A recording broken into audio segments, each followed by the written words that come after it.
Okay, so now we've looked at the themes in Romeo and Juliet, I thought it was time I put together a few PowerPoints for characters in Romeo and Juliet. And the first character that I want to look at is Mercutio. The first thing you should know about Mercutio is that he is Romeo's best friend and he supports him throughout the play. As it says on here, he tries to cheer him up at the beginning. This is when Romeo is still upset about Rosaline not loving him. And Mercutio is the one who takes it upon himself to try to cheer him up as much as he can do. His speech is always full of lively language and puns and innuendos, all sorts of wordplay, because he's an intelligent character, a witty character, and a very lively character. He's also more down to earth than Romeo. He doesn't lose himself in dreams, and he criticises Romeo a few times over this manner that Romeo has, his slightly dreamy, romantic air. Mercutio is not at all like that. The other thing you need to know about Mercutio is that he was what we would call nowadays a wind-up merchant. He likes to tease and mock the other characters in the play.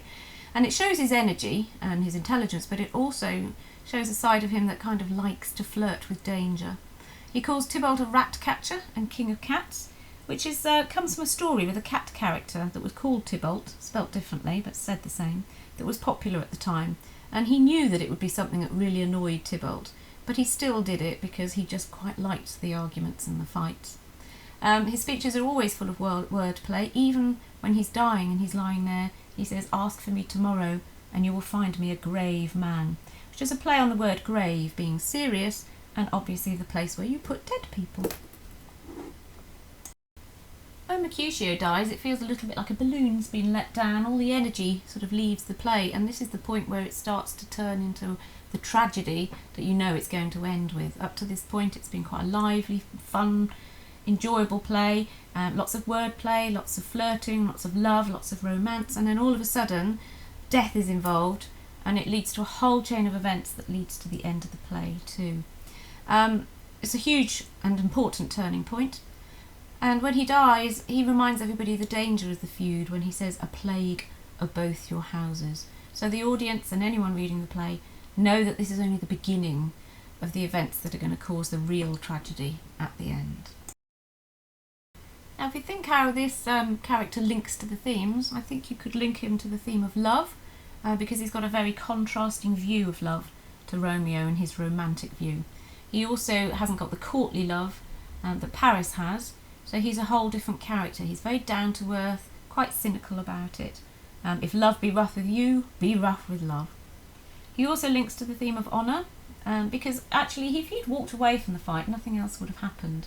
But he's so angry at Romeo for not fighting back to Tibott and for not rising to the challenge of being called a villain, that he feels he has to do something to defend Romeo's honour, and that's the point where he gets himself killed.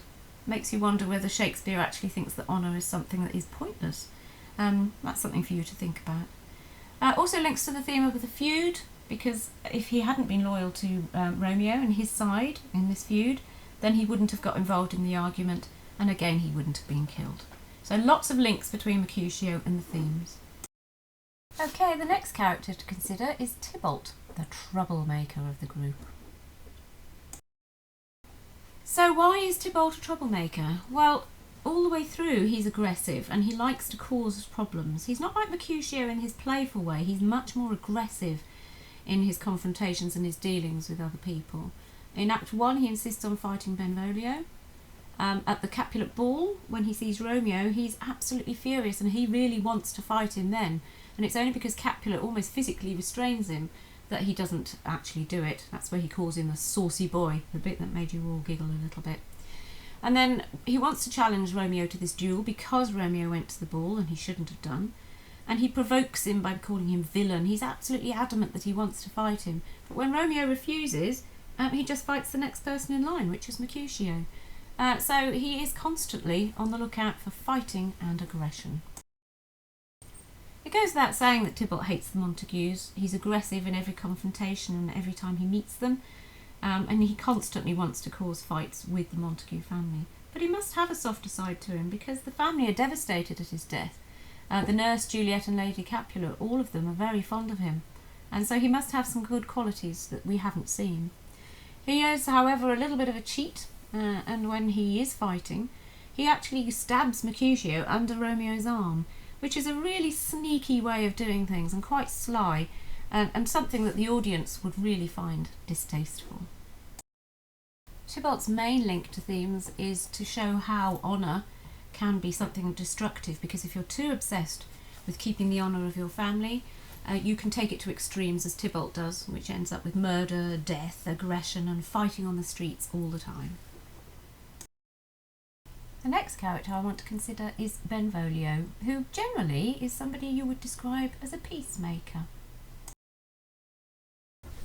Benvolio is a good contrast to the others. He is a more peaceful character. He tries to avoid fighting Tibott, and he also cares enough about Romeo to want to find out what's wrong with him at the beginning of the play, and it's the Montagues who ask him to kind of investigate and see what's wrong with Romeo.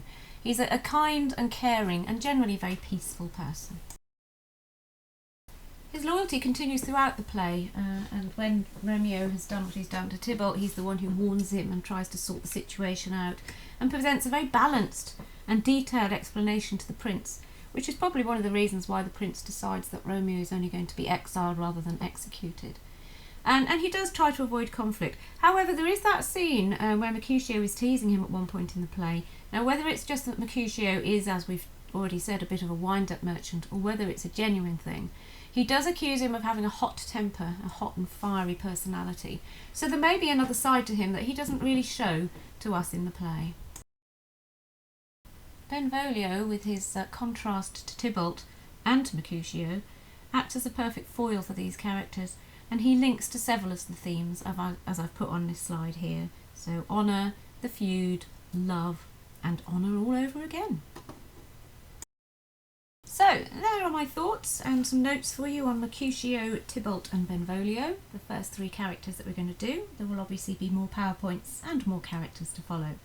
What I want you to do is make sure you do make some detailed notes from these slides for your scrapbooks, and keep them safe for when we go back into school.